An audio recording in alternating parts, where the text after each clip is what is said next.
You're listening to the Cricket Podcast. Hello, everyone, and welcome to the Cricket Podcast, where today we're going South African. Max, can you do a South African accent? Oh, you've got me. You've hit me on the caught me on the hoof there. I wasn't quite expecting to be made to be racist immediately, but there we go. That's right. It's the Cricket Podcast. I'm Jack. That was South African Max. As I said, we're doing a South African themed show to celebrate, commemorate, preview, whatever, the start of the SA20. We'll be looking at their test team's misfortune. We'll be looking at the 6 franchises in the SA20, and we've got 5 or 6 questions through from Twitter. I think it's going to be an exciting show. We haven't really done an in focus episode before, have we, Max? No, we talk about normally England a fair amount. But... Normally there's cricket going on that we actually are interested in covering. So, so this time around we've got to find something. What are you saying about India v Sri Lanka? Well, don't need to say anything, do I? I don't think so. Kohli got 100. Yeah, that's true. Let's cover that off straight away. How about we just flip things on the head? We'll do Kohli's 100 and questions, and then we'll talk about the bits that we've prepared for the SA20 and test. Let's do that. Kohli did get 100, and that is some cricket that's actually going on. It was a pretty good 100 as well. Maybe he did it to commemorate the SA20. I don't know if you caught any of it, Max. It was during the working day here in the UK, I was working, I'm afraid, so we didn't get to see it. But I did also see that Dasan Shanaka got a pointless 100 as well to save a bit of face for Sri Lanka. So they've put up more of a fight than I expected in this series, haven't they? Because they won one of the T20s, if I'm not mistaken. So yeah, Sri Lanka on the upward curve. Yeah, and Kohli back on the upward curve as well. I think he dropped a sitter, so it's not all good. No. I've come up with a theory. I don't know what you. I'll run it past you as the your theories are usually or the medical accurate, professional. So Virat Kohli, I think we'd say he's a manly man. Manly man. Yeah, I reckon he's. This is a I reckon podcast. he's macho. Sometimes we have some interaction. I reckon he's a macho man. Yeah. Yeah. Okay. I'm going to say manly man. You can say macho man. I think we can say he's a masculine individual. Men famously not good at multitasking. I'm going to put it to you, Max, that Kohli is only good at doing one thing at a time. Right now it's batting. For a while it was captaincy. Before that it was batting again. Yeah. Is this? Am I on something here, or is this me clutching at straws? I'm trying to explain the drop, basically. Yeah. Well, you explain the drop and the 1,020-day period where he didn't score a century. Yeah. Perhaps you are concentrating on something else. Yeah. What about Rohit Sharma? What's his excuse? He's old. Okay. And old people forget things. Yeah. Yeah. So Kohli was bad for 1,020 days because he's a manly man. Mm-hmm. Okay. Max, before we do the questions on South Africa, what do we need to tell our listeners? If you enjoy listening to absolute nonsense like that, then you should click subscribe on YouTube. Follow us at the Cricket Pod on Twitter and Instagram and TikTok, and head over to patreon.com/the Cricket Pod to join us over there in the Discord and all the other benefits that we're working on, exclusive shows and the like. Yeah, we actually had 2 exclusive episodes out this week, which are just me talking to myself. I am going through. Look, I've got notes here. If you're watching on YouTube, this is going to make sense. If you aren't, look, that is the sound of a book being flopped back and forward with notes in it. Yeah. There are Cricket 2.0, the Freddie Wild, Tim Wigmore book. There are 32 predictions about the future of T20 cricket from 2019 in there. Okay. I've been talking through. I've done the first 8. And that's taken me an hour so far. Nice. So there's another 24 of them to go, and I'll be dropping an episode. Heavy lifting from Jack. Good stuff. Every week or so. No, it'll be every week. Might be a couple of weeks, depending on how active I am. So go over there, listen to me talk to myself. £4 a month plus VAT in whichever region you are in. How are the predictions looking so far? Do you want to know the first 2? the first prediction, greater specialisation in formats. I agree with that, but I talked about it for ages. I'm not sure it was really a prediction because that was already happening. Yeah. We've between got ODI whiteboard cricket. coaches. We've got, Yeah, but I think like there's a few points in here about like how spinners don't seem to translate between Test cricket and T20 cricket. And my take on that is that actually that's because you only have one spinner in a team, and it's not that Nathan Lyon, for example, would be a bad T20 bowler. It's just that you generally only carry one T20. You generally only carry one spinner, or flip it the other way around. That I don't know, Rahul Chahar would be a bad Test match bowler. He'd probably be okay, but you got to get past Ashwin first. One or two places exactly. Yeah. That's a little bite. We don't. I mean, we could do we're not going to do an episode, but if you like that sort of cricket stuff, it's available on Patreon. Patreon.com/the cricket pod. Max, let's talk questions. Odd man. That's right. This was the thing. You calling odd man? On the broadcast, this is a question we got. By looking at the atmosphere in the stadium, what do you think the future is of this league? Now, I think this relates to the TV broadcast, where it seemed like the people at Newlands didn't really care about the cricket. It seemed like we haven't said this. Ross was there for the game. He seemed to enjoy it very much and said the atmosphere was pretty good. I think basically they just didn't have the broadcast mic or the crowd mic turned up properly on the broadcast. So that answers that question. That's very niche, that, isn't it? Sound mixing. But we had a man on the ground. We were a step ahead. Yeah, it's the level. The next question is from the cricket list. Will Simon Harmer ever get a decent run at it? Max, you can answer that one. Well, I don't know. Maybe you'll cover that when we come to the team previews a bit later on. But I think the fact that he can now be a homegrown player for South Africa in the South African competition is going to really stand in his stead. I don't think that's what I thought. The question was about the Test team, but the Test team. I'm surprised he didn't show up more, perhaps in the England series. But I mean, the thing is, Maharaj is a really good player, and he's decent with the bat, and he's a left arm off spinner, which gives him a point of difference over Simon Harmer, who's your classical off break bowler. So perhaps he's just going to be one of those guys who's always been a little unlucky, but he's had a pretty good career domestically, so I doubt I'll be too disappointed. Oh, I think he'd probably be a little bit disappointed.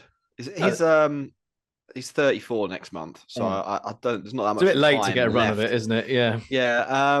He played 9 matches, 34 wickets, averages 28. He's done okay, but as you say, and it goes back to that point. A lucky segue in a way. Usually, only room for one spinner in a team, sometimes two. And I think when you have those sometimes two situations, he'll play, and when you don't, he probably won't. I think that's fair. That's cricket, baby. LSG, Lucknow Super Giants. Could be. The actual Lucknow Super Giants have tweeted us. They want to know. What do you think about South African domestic talent? Leagues need good domestic talent to maintain quality. Do they have it? Do they have it? There's a whole production line at the moment, isn't there, of young South Africans who can absolutely smack it all over the place. We've got DeVault Brevis, we've got Tristan Stubbs, there's Donovan Ferreira, who's supposedly the next cab off that rank. So, yeah, definitely. The question is whether they've got the opportunity to actually turn that into something that can resemble a good Test side or a good international side, because there's, a whole host of issues that South Africa have to overcome with cricket to get to that point. But talent-wise, I don't think they're lacking. We've seen some. They've got quality players. I'd agree with that. I think if you're talking about the SA20 league as well, Lucknow Super Giants, then almost certainly. You have to remember this is only a 6-team league, and there's 4 overseas players per side. So what do you actually need there? You need 7 times 6, 42 good local South African players, and I think they definitely have that. They're a bit shallow on the batting front, maybe a bit shallow on the spin bowling front as well. But they're not. But it's in South Africa, so Yeah, it's not. It's not. I think the league will be quite interesting, and we're going to go through the teams later in the show. not in loads of detail, because I think it's fair to say we're not doing IPL level coverage for this, but we'll tune in here and there. But we've had a look at 3 teams each, and 3 teams each in detail, and the rest of the teams at some level.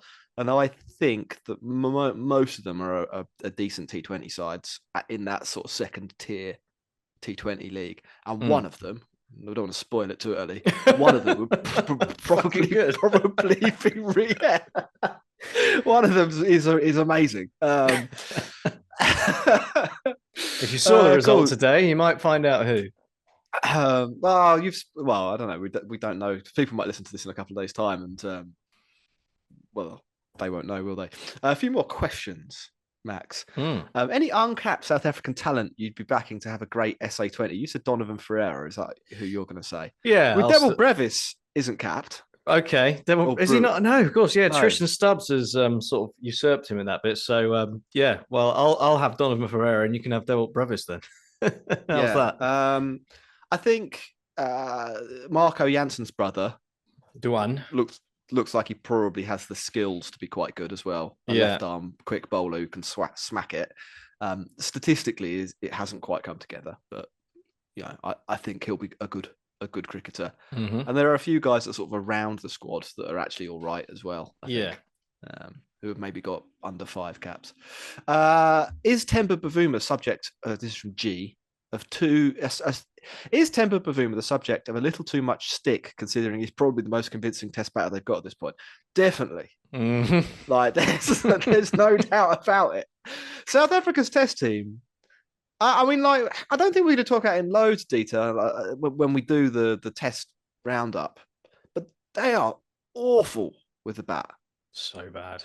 Like they've been a little. I guess they've been a little unlucky in that they've had the odd injury, and Aiden Markram's completely imploded off a cliff. Yeah, but yeah, they're not good, are they? They're really not good. And he's a good leader as well. That's the other thing about Bavuma. When you're in a team that's struggling like they are, you want someone who can stand up. And they've got obviously Dean Elgar, the cockinator, as we've given him the moniker, to provide that kind of antagonistic side of things and show a bit of fight.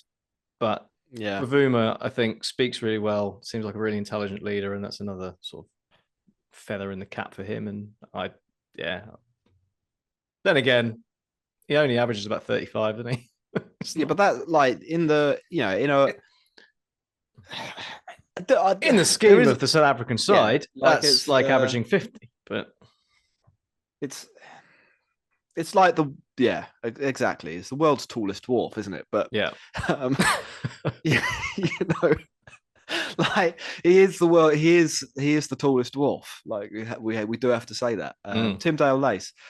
Is Temba's lack of conversion a genuine problem, or is everyone else in the top 6 just shit and it doesn't matter? That bit, that one. Like, it's if they had a proper top 6, he wouldn't be in the team. That's probably true, but they don't. Their top 6 is so bad that he is their best player. I mean, he's probably, if you look across the top 10, the 10 nations that ever play Test cricket, he would get into maybe half of them. And like, what does that make him? About an average top 6 player, something like that. Yeah, maybe slightly below average, but not useless.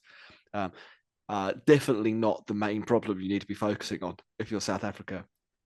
Will Archer and Topley remain injury-free during the SA20? I mean, the smart money's on no, isn't it?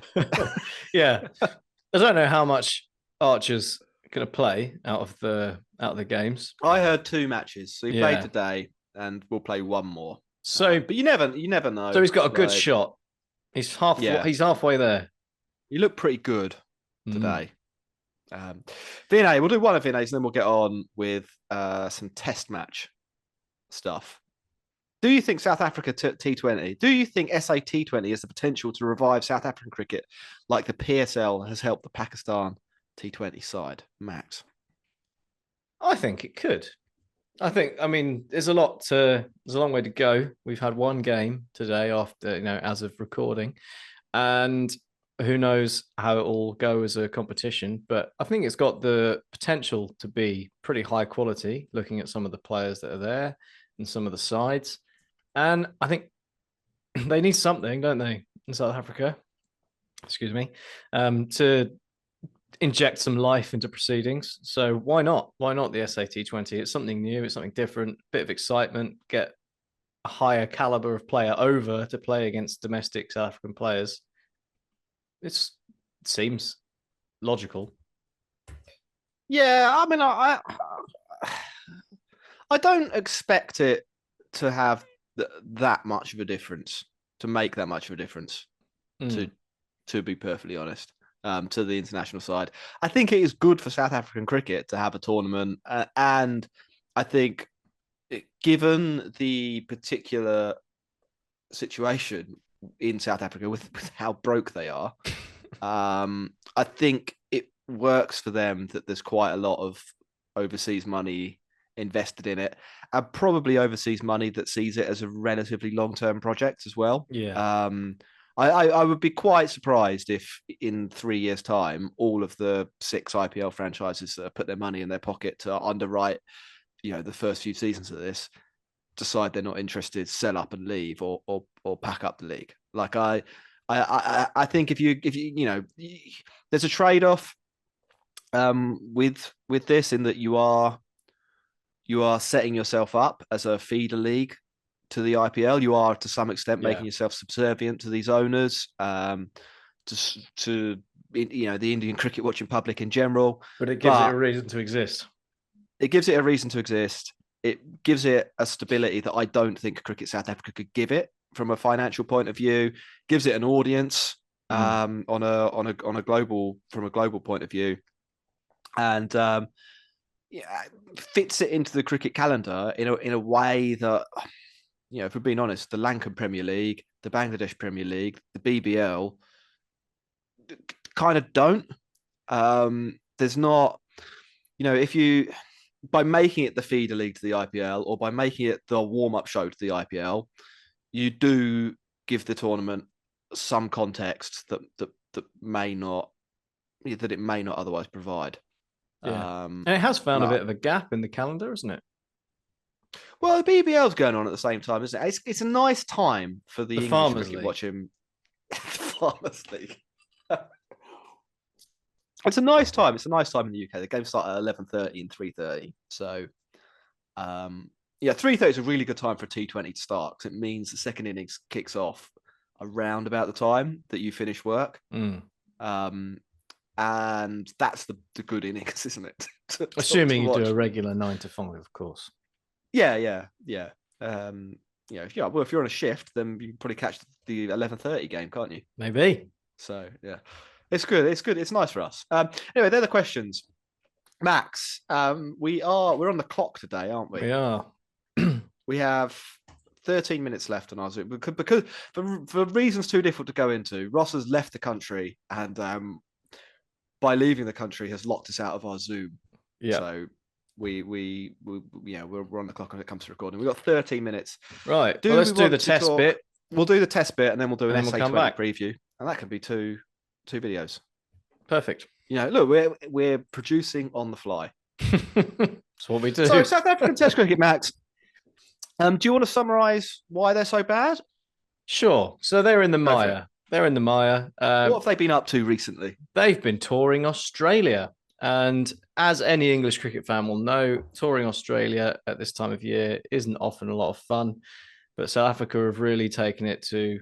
Well, have they taken it to a whole new level? I think they probably have. I think they have taken it to a whole new level of being crushed into the dirt that England could only have dreamed of just last year.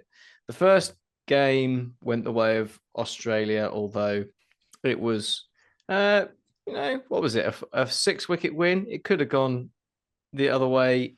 Well, if there'd been a performance with the bat. Yeah, we talked about it at the time. Yeah, there was a joke of the wicket. Yeah, and Australia ran away with it. The second game was farcical.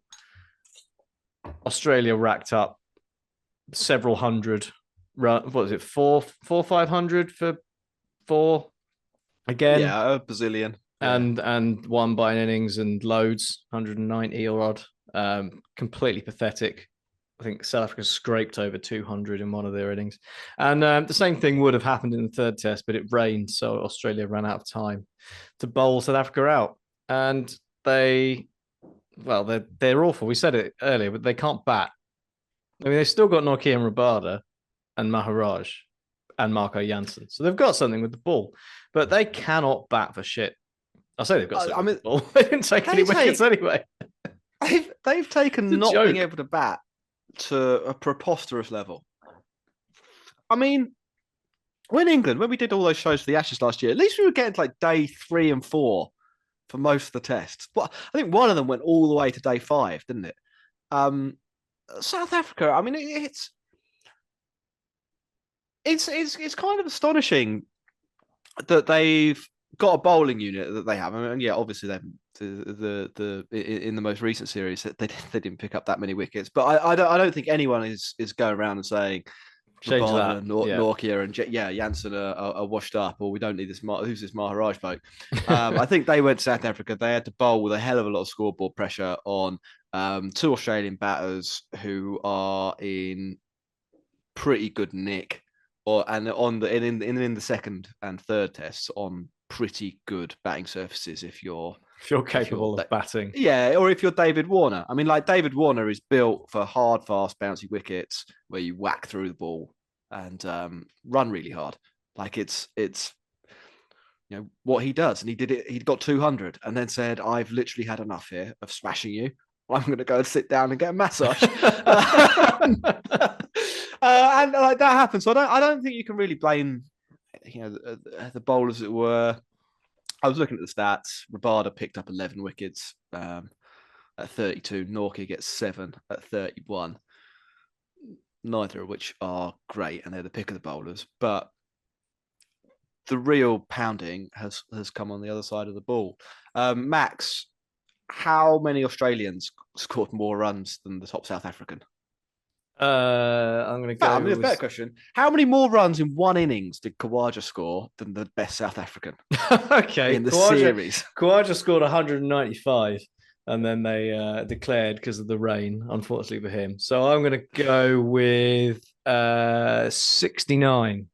No, it is only 10 more. Oh, it's only 10. Okay. Bavuma managed to get 185 had a few across innings, 6 innings. Okay. He had 6 innings, 1 not out in there. And, there, I'm afraid, is your problem. I've been listening to a few South African cricket podcasts on this, and they are having the exact same conversation that people in England were having after the Ashes last year. Right. I think they've trimmed down the Supersport Cup. I think it's the Supersport Trophy or the Supersport Cup, which is the 4-day cricket league in South Africa. So now the franchises, or whatever they are, play 6 or 7 first-class matches a year. I've heard people moaning that isn't enough first-class cricket to teach people how to play. I've heard that we need a fast track. That they need a fast track system to get their best talent in. Have they got an ex-cricketer who's going around saying they need to franchise everything? Or I don't know actually. I haven't heard that. But I've heard the opposite of that, which is we need to play more first. Well, basically, players don't know they can't apply themselves anymore. People are trying to play 1-day cricket. The bowlers won't bowl a consistent length. They're spraying it all over the place, and the batters, they don't know how to hang in difficult situations. Nature of the pitches means that the South African batters are just playing to play against people like Darren Stevens, and they've got no hope against someone like Cameron Green. Or that... No, I mean, I think basically South Africa have run into an Australian team that is probably the best it's been for a little while. It's got 2 pretty solid openers, especially at home. It's got maybe the world's best number 3 in Labuschagne. Probably the world's best. Well, world's second best number 4. Yeah, I mean, Smith is definitely in the picture for best number 4 in the world. Travis Head, ever since I described him as forgettable, has shown me up. So cheers, Cameron Travis. Green, and Alex Carey gets his maiden Test century in this series as well. That's a pretty formidable top 7. Yeah. Doubly so in home conditions, and then you still got down the order, Cummins and Stark to pile on a few more runs if you need them. Meanwhile, South Africa have got a top 6. It doesn't work, and then Marco Jansen batting at 7. And that comes. The questions we answered, like about Bavuma. If you're asking questions about Bavuma, you're missing what the real problem is here, and it's a terrible set of batters they've got. I suppose the next question that you have to ask is, what do they do about that, Max? How did England turn it round? They brought in a wicketkeeper batter based on purely their T20 form. At least they did 3 years ago. So it's time for the return of Quinton de Kock. Number 1. Yeah, unretire him. That would help. Yeah, and go. I've seen some people say they need to go a bit more Bazball, which is an interesting theory. England have had one summer of success, and now it's the blueprint for how South Africa revamped their Test side. Do you know what? I think it would be worth a shot, and I was going to suggest this. Ever since remember back in the summer, Dean Elgar said we're not going to play Bazball, we're going to play Cockinator ball, and we are going to do our thing our way. We're going to grind out runs. Then they won that Test, didn't they, at Lords, where that is exactly what they did. And then I think the next 2 matches in the series were like 2-day tests. Yeah. Something mad like that. Then they lose this series in 5. They went from, it was 5 days. The series was live for 5 days and they lost. I think with this bowling attack, if you want to win Test matches, you might be better off bringing in David Miller, who apparently really does want to play Test cricket. Trying to get Tristan Stubbs to play, trying to get Dale Brevis to come in.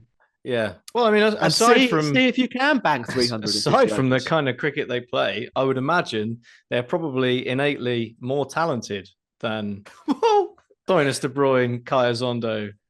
Maybe Verena can stay. He's seemed sort of vaguely competent when he's come in. But yeah, I mean, it's worth a go. I think it is worth a go. This is why I don't really understand it. It's if you've got a really stripped back first class calendar, like 6 or 7 matches, then you don't have really the luxury of watching somebody over 15 matches put together an excellent body of work, a la Harry Brooks, say, for England. Yeah.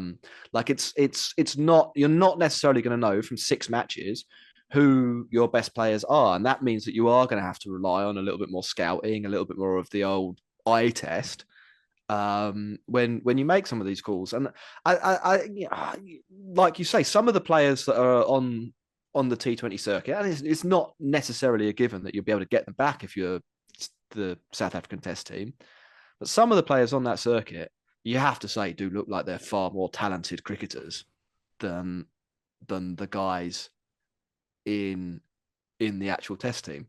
And maybe, like they're not going to be an archetypal Test player. But with this bowling attack, South Africa are going to win a lot of matches if they get 250 in the first innings. If they get 300 in the first innings, bonus.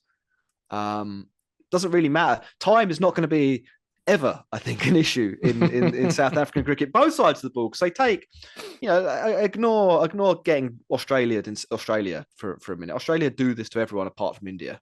I think the only team to take a test off them recently is India. I think you can go back years. India beat them twice, and that's it. In most environments, South Africa are going to get the wickets to win the match. They're capable of getting 20 wickets. Yep. Just find a way to get some runs. I mean, that would be. I mean, that's surely the next port of call. World Test Championship wise, they're still in it. Do you know this? No, surely not. They are. I mean, I suppose it doesn't matter how badly you get beat, does it? And they got the draw, so yeah, it's a pretty convoluted set of. If they beat West Indies 2-0 and Australia gets some pretty good results in India, they're through. But from that, I assume India or Australia is still the likely. It looks like it. Yeah, I think that's Australia, what we want to see, isn't it? Let's be honest. Probably. I mean, they're the best 2 teams in the world. I think it'd be a pretty good matchup in Australia v India. In English conditions as well, because both teams have got pretty big flaws, I think, playing in England, but also players that thrive in those conditions. Yeah. It could be a real ding-dong match. Anything else on the South African Test team, Max? No, I think we should. Bazball, that's what we say. Yeah, Bazball for South Africa. That's it. I think we should. I'm not saying move full on from Bazball. that. I'm not saying full Bazball. I mean, still let Elgar, let Right. Bavuma. Selective Bazball.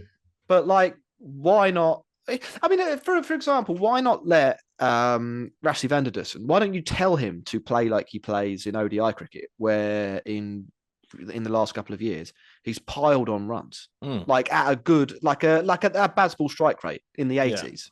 I mean, Bazball isn't T20 cricket. Bazball is middle overs of an ODI cricket. Yeah, that's really what it is. It's scoring 5 over instead of 3.5. There's no fielders on the boundary, so you score loads of runs really quickly. Well, you can do. You can do, or they put the fielders back, and then you do literally just knock it round. Yeah. Why don't you tell a player like Van der Dussen to bat like that, or Markram to bat like that? I don't really get the point of waiting for them to snick off. It'd be interesting to see if that works for Markram, because obviously he's still good in T20s and one days, but Tests is an abomination. Worth a go, right? Why is that? I thought. Anyway. South Africa, they're rubbish at this. We're going to take a break, come back and talk about the SA20.